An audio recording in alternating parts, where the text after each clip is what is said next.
right, folks, you know, this is true. This is true. No one loves barbecue more than I do. I love barbecue. So what better way to spend my free time than smoking brisket for my staff in a Connecticut parking lot? Take a look.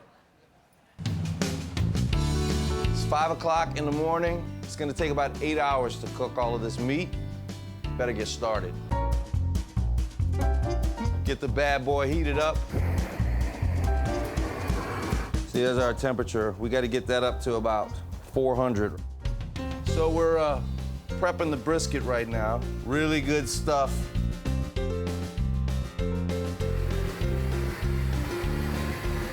you know how to turn it off?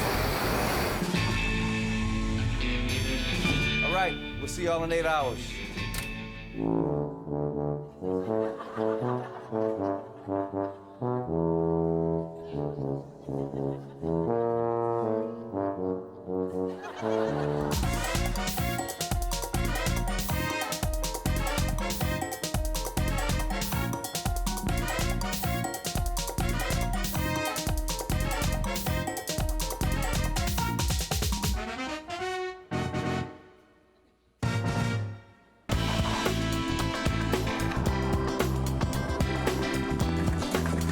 All right, time to eat. So when I'm barbecuing, I like to play practical jokes on people sometimes. Check it out. My eyes! My eyes, it burns! It burns so bad! All right, so now it's time to take out the briskets. Woohoo! All right, time to eat.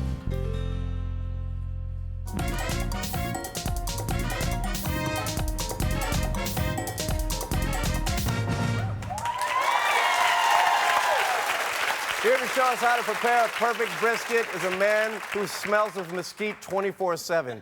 Please welcome barbecue expert Big Mo Cason. What's up, Big Mo?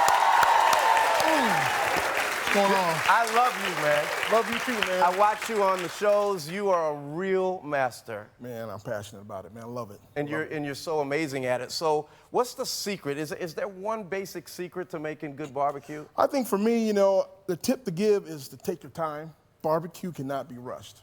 You know, you just can't. Something this large of a cut of meat, you gotta take your time. Right.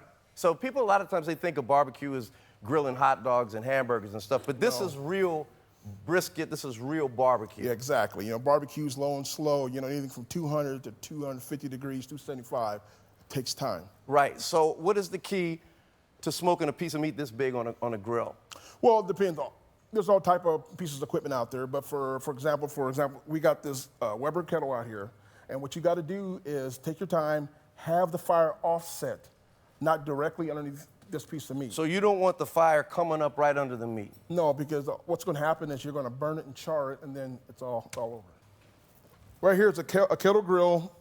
This grill you're going to find in any box store. There's going to be a whole lot of these grills in a lot of people's backyards. So what you do is you take your charcoal and you set it off to one side, which is called offset.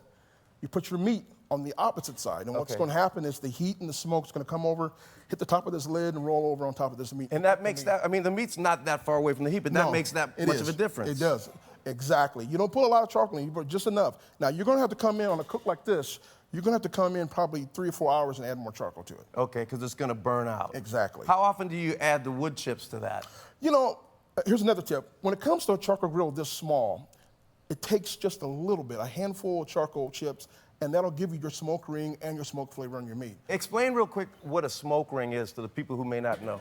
I'm going to get changed while you do that, by the way. Oh, there you go. Got Whenever some bibs. There you go. Yeah. So I when wanna it comes look like a smoke ring on, it's a, yeah, there you go. Yeah. Smoke ring is a chemical process, and what it is within... Can I get some coverall music? I don't care. Anything. You keep going. Yeah. No, we're listening to you. So smoke ring is a process. It happens about 3 hours. 3 hours. 3 hours. And smoke ring. You need a smoke ring. That's right. Make the meat look pretty. You gotta make the meat look good. Yeah. You're not gonna make the meat look pretty if you ain't smoking the meat over that wood. Yeah. Oh, that's good. Drop the mic. Yeah. Drop the mic. Yeah, I dropped the coveralls. I can't find the strap. Doesn't matter. But what we're going to do is, you and I both are going to trim these briskets. Okay. Yeah. Can I get some put on black gloves? No. We have a song for everything. I don't know how I do it. I just come up with it. I just do it. You see? Yeah. Oh, shucks. Yeah. Putting on my black gloves. Putting on my black gloves. Yeah. Okay. So you want to do, start it. First of all, there's two sections of this brisket. Okay. Turn it over. There's the flat, and this is the point. Okay. Now, have you heard the term called burn ends? Yeah, That's oh, yeah. the cube of goodness? Yeah. That comes from the point area here. Why do you need a cooler? Like, after you've done all of this, what does a cooler have to do with anything? You know, I tell you what, the final step for cooking brisket to make really good brisket is once you smoke it and get it to your internal temperature, like this brisket here, this is a Wagyu brisket, it's a high-grade brisket. So it takes about 203, 207 degrees internal temperature for this to be done right.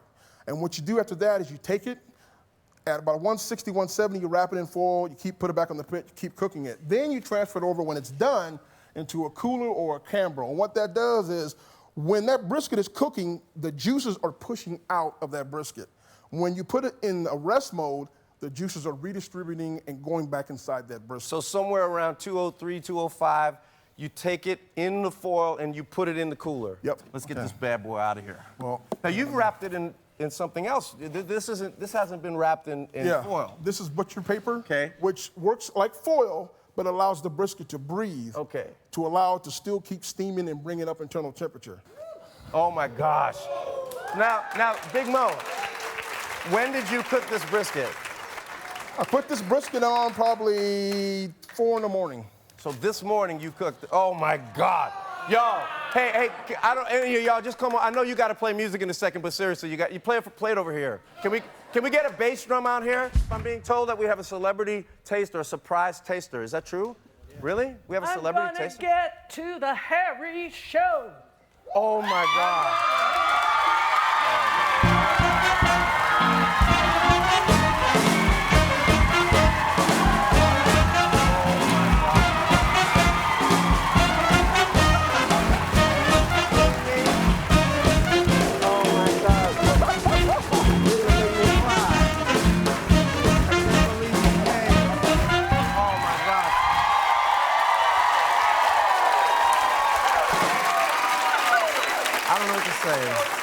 You don't make me cry. This is one of the, would you come taste a little bit with me? You bet. I have to. That's why I'm here. I didn't want to see you. I want to eat. Oh my God.